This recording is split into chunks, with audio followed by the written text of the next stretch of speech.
seorang muslim tidak boleh bekerja di tempat di mana dia tidak bisa menunaikan kewajibannya sebagai hamba Allah. Sehingga kalau memaksa dia untuk melanggar aturan Allah, maka jangan tanda tangan walaupun jadi paskibraka. Karena kalau dia tanda tangan, maka bayaran yang dia terima haram. Dia haram untuk menerima bayaran itu. Dan sekarang kan liberal itu sedang berkuasa, seperti aturan alat kontrasepsi untuk anak-anak remaja, ya. Itu karena pengaruh orang liberal, ya. Dan kemarin sempat kita bahas, ya, sama salah satu profesor ahli hukum dari UGM. Ini undang-undang yang melanggar norma dalam penetapan hukum, pasti tidak memenuhi syarat. Baik, makanya jaga putri-putrinya, ya. Ibu-ibu tolong jaga putri-putrinya. Ketika negara Anda tidak bisa jaga putri kita dengan baik, orang tuanya sekarang tolong jaga putrinya.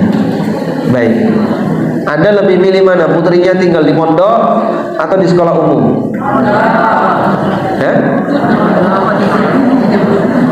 Tapi dominan naruh putrinya di mana? Sekolah umum. Padahal pergaulan di sekolah umum gak karuan. Maka tolong putrinya dijaga dengan baik. Yang punya anak perempuan tolong jaga dengan maksimal. Kerjasama antara Anda dengan suami.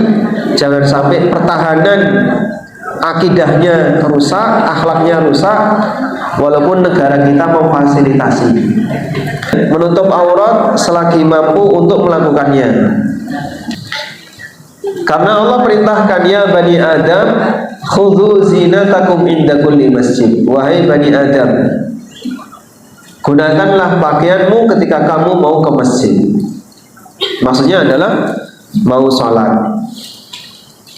Lalu seperti apa batasan aurat wanita? Nah, coba dilihat di situ.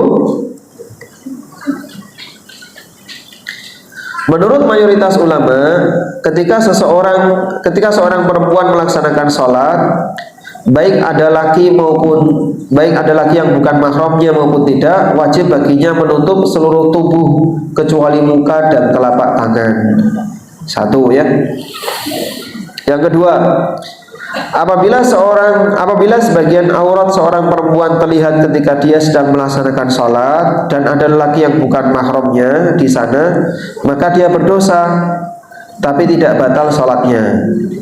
Demikianlah pendapat yang paling kuat dari sekian banyak pendapat ulama. Alasannya karena tidak ada dalil yang menunjukkan bahwa sholat dalam keadaan seperti itu hukumnya batal.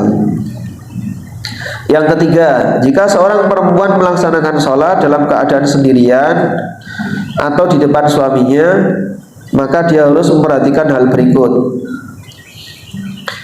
Pertama, mayoritas ulama membolehkan membuka wajah dan telapak tangan. Yang kedua, tentang hukum rambut perempuan yang tidak terlihat ketika sholat, disebutkan dalam hadis, Allah tidak menerima sholat wanita yang sudah haid kecuali memakai kerudung.